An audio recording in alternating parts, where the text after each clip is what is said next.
It's my pleasure. She needs no introduction, but Venezuela's opposition leader, and of course, as of last fall, winner of the Nobel Peace Prize. María Corina, I want to start by sharing that the last time I spoke to you, one-on-one, you were in Venezuela, but you could not tell me where. You were in hiding. And you came to the phone and said that for security reasons, you were all alone. You had no staff with you, no aides, no friends, and that you had not been able to walk outside. You had not been able to get fresh air. You'd not seen the sun in some time. So the first thing I would like to say is I am so glad to see you. We are so glad to see you out in the world and healthy and well. So welcome. Thank you very much, and I want to thank you. For people wondering, yes, for people wondering where you are now, you're in the United States, speaking to us obviously via video link. Would you like to share where, or just leave it that? I will leave it there. Okay, in the United States, so still in a somewhat undisclosed location. You left Venezuela to go collect your Nobel Peace Prize. Congratulations. You gave your prize to Donald Trump. Why? Well, first of all, we have to understand what this has meant for the Venezuelan people, what has happened this year. It's been 27 years of brutal devastation, not only of our institutions, of our resources, of our families. I mean, a third of Venezuelan population has been forced to flee. It is currently the largest migration crisis in the world. And this has been done by a criminal regime that intentionally wanted to destroy our country and took over our territory and institutions, allied with the worst forces, criminal forces around the world. So during years, we have denounced and proved the world the degree of crimes that were committed in Venezuela and demanded for international support. Finally, we are seeing decisive action on the part of the United States government under the leadership of President Trump. And I have to say something. The only country that has risked the lives of some of its citizens for the freedom of Venezuela is the United States. So we are very grateful because what happened on January 3rd definitely opens the path, opens the way for a transition to democracy in Venezuela. That's why we did it on behalf of the Venezuelan people. So I do hear your message of gratitude to the United States, but why give it your Nobel Peace Prize? Why give it to Donald Trump? Well, I believe it's fair, and it represents the feeling, the profound gratitude of the Venezuelan peoples, not only for what he has done, but what we believe and trust will take place very soon in Venezuela in terms of transforming our country from the criminal hub of the Americas into the energy hub and the technology hub of our continent. What did you get in return? Well, I'm not expecting to get nothing specific. What we are determined is to work together, not only with the United States, but also engage other democratic countries around the world into the first liberation and rebuilding of a nation that has huge potential. I want to, highlight this. Venezuela not only has, incredible natural resources, oil, gas, gold, minerals.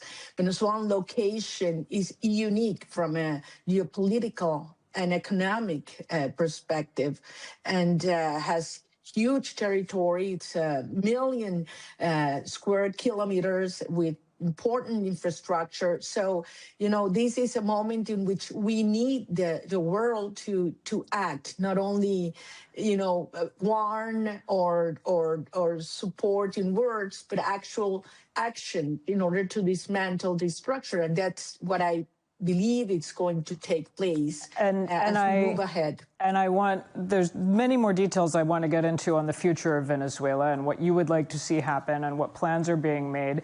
Let me just stick for a minute on your plans. When will you go back to Venezuela?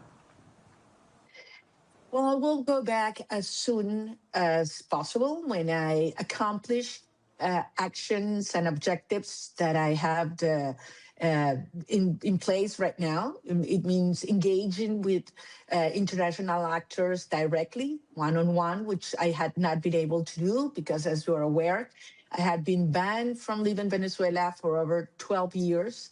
And also because I believe there is a lot of organization that has to be done internationally. So I'm doing the job abroad, and as soon as I can, I will go back to a country in which many things are taking place as we speak. Do you need America to facilitate that? Do you need American permission to go home to Venezuela? Oh, no, not permission. But certainly I would say that we desire, we will have coordination. And how will you know when you can return? Well, as I said, many things are happening. There are a lot of things that I'm in the process of accomplishing. And when the right moment arrives, I will tell the Venezuelan people that it's time to go back home. And not only me. I have to say, Marie-Louise, that you are aware that thousands of Venezuelan political leaders have been forced to flee.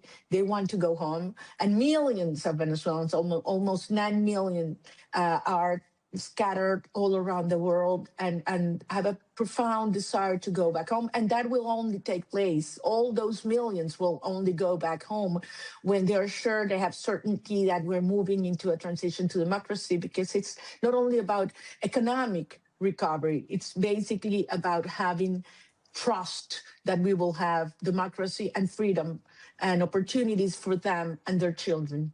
María Corina, I just want to ask the blunt question to allow you to respond. The state of play is that you are not in Venezuela. The U.S. is driving the agenda in your country right now. You're not there. You don't control the oil. You don't control the army. To those who wonder if you have been sidelined, what do you say? Have you been sidelined?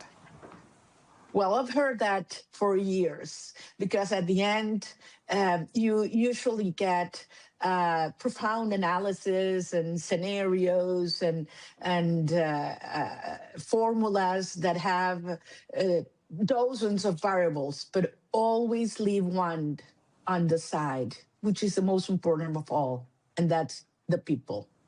And we've come to this point because the people of Venezuela decided to be free and decided to risk everything in order to have a democratic country to which their children could come back. But do you have any leverage from outside the country? From outside and from inside. And from inside. I mean, I was in hiding during 16 months, and we never stopped working, organizing, and communicating. We have a network of citizens organized that were 1 million volunteers for the electoral process, and that have turned into an underground real-time communication platform of individuals ready to act civically and moving ahead into a democratic transition, and to support this process as well. So Chris Wright, the U.S. Energy Secretary, was in Venezuela this week. He is, I believe, the highest-ranking U.S. official to visit since Nicolas Maduro was ousted. He met Delcy Rodriguez, the acting president, at Miraflores, the presidential palace. There were photographs of them smiling and shaking hands and a big band playing. I just wonder what was going through your head as you watched that. Well, just think where we were 5 weeks ago and where we are right now. Everybody thought it was impossible to have Maduro face his international law, and where he is right now. So what's important to think is what Ms. Rodriguez is thinking right now after what they've said. They know, the world knows They are part of a criminal structure. She is an essential part of the cartel. She was the one who was the architect and overlooked the torture system and the repressive structure. And she is the main link with Russia, Iran, Cuba, and so on. Everybody knows that. So we are in a process in which these the remains of the regime are following orders from the United States in a phase where they are being part of the dismantling of this regime. What we believe now is that we need to move forward into this transition once the rest of the repressive structure is further dismantled and weakened. And that's the direction in which we should move ahead now. But I guess my question again, what is it like to be sitting outside Venezuela, watching the U.S. shaking hands and making deals and signing contracts with people who you just described as running a cartel and remnants of the regime? These are the same, Delcy Rodriguez and others, who were leading the country and crushed the will of the Venezuelan people in the presidential election of 2024. We all know this is not sustainable. We all know this is a phase in which the restoration of institutions is just starting. As I said, it starts with the dismantling of the repressive structure, but in a country that currently is located in the last place worldwide in rule of law, the only way you can have long-term, massive investments, not only in oil and gas, but in all other sectors in which Venezuela has unique and huge potential, requires legitimacy in the institutions, required constitutional compliance, and certainly the support of the people. And what we are watching, and we have fought for this very long, is a process taking place and advancing at a pace that we certainly want to move ahead and to accelerate, and we're doing our part outside and inside. So you mentioned oil and gas. Let's stay on that for a moment. The U.S. imposed order that seems to be emerging is oil, gas, business first, and then we'll deal with democracy and human rights and free speech and all the rest of it. Do you agree that that appears to be how things are taking shape? And B, is that the right order? Well, we believe that many things have to be addressed simultaneously in Venezuela because of the degree of destruction and simultaneous crisis we have. We have a humanitarian crisis, we have economic crisis, we have a public service crisis, and certainly a security one. So all these issues need to be addressed simultaneously. The Secretary of State has been clear in saying that these phases can overlap, and that's part of the work we're doing right now to be sure. But in terms of the sequencing, I'm sorry to jump in terms of the sequencing, you're okay with that it's the Energy Secretary who's the first senior U.S. official to set foot that we know of in Venezuela since last month? Well, to be clear, the first actions that actually took place were the initial release of political prisoners, and that's taking place as we speak. 480 have been released so far. Still, there are over 800 in prison, but this is huge. And we're starting to see that the consequence of this release of political prisoners is a reaction from Venezuelan society, mobilizing, gathering, demanding in the streets, something that was unthinkable a month ago, unthinkable. So we are seeing certain progress. Of course, it's not enough.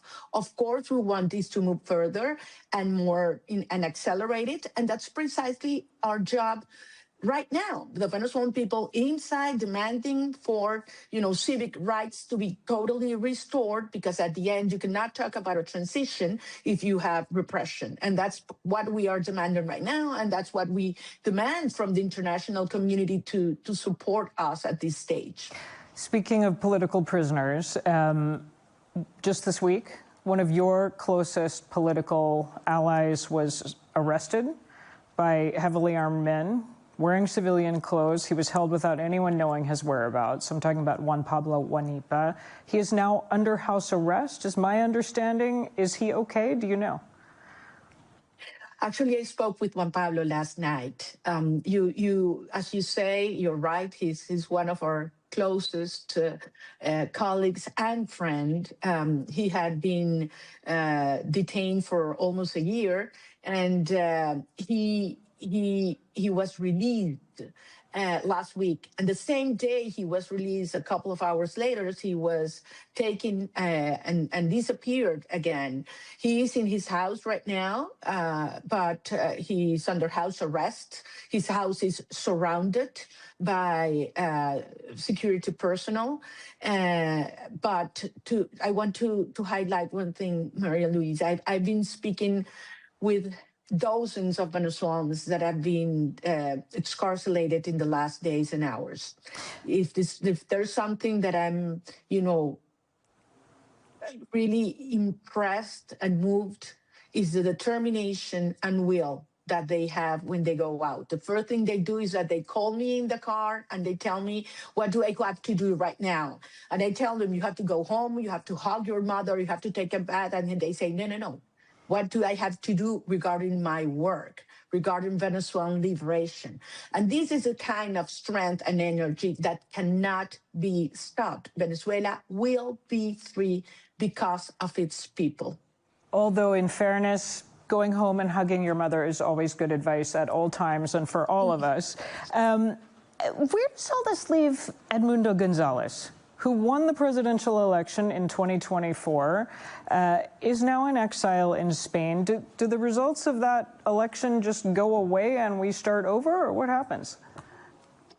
But absolutely not. On the contrary. I mean, what took place on July 28, 2024, was the most important milestone in Venezuelan democratic history. I mean, this is extraordinary. We not only won by a landslide, but we proved the world that the will of the people and the military is to move ahead into a transition to democracy. And I want to insist this here.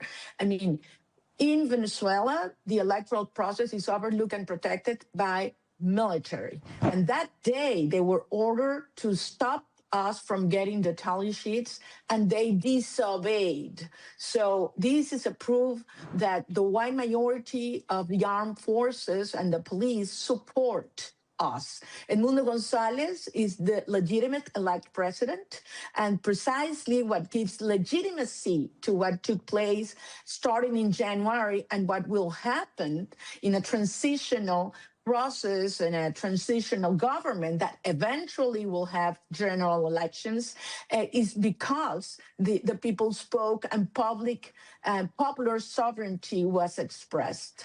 You said eventually general elections. You created a little bit of a stir when you made comments, I think a week or two ago, giving some kind of timeline for when elections would happen in Venezuela, and the White House jumped in and said, not that, not so fast, we'll let you know. What is the timeline for general elections in Venezuela? Well, one thing is what technically is possible, and the other is what political feasible. What is technically possible, given the situation of the Venezuelan infrastructure and the destruction of the electoral registry, and how elections have been totally fraudulent and we have no results whatsoever, is to start dismantling the electronic system and building one that can give the Venezuelan population absolute trust in the results, and that you give the right for all Venezuelans inside and abroad to vote. So technically, we can have free and fair elections in the moment you start the process in 40 weeks. Certainly, there are political conditions that have to take place before and during that process. If you ask the Venezuelan people, I mean, over 80, 90% would say we want to move ahead into legitimate political process. We want elections. We want to participate.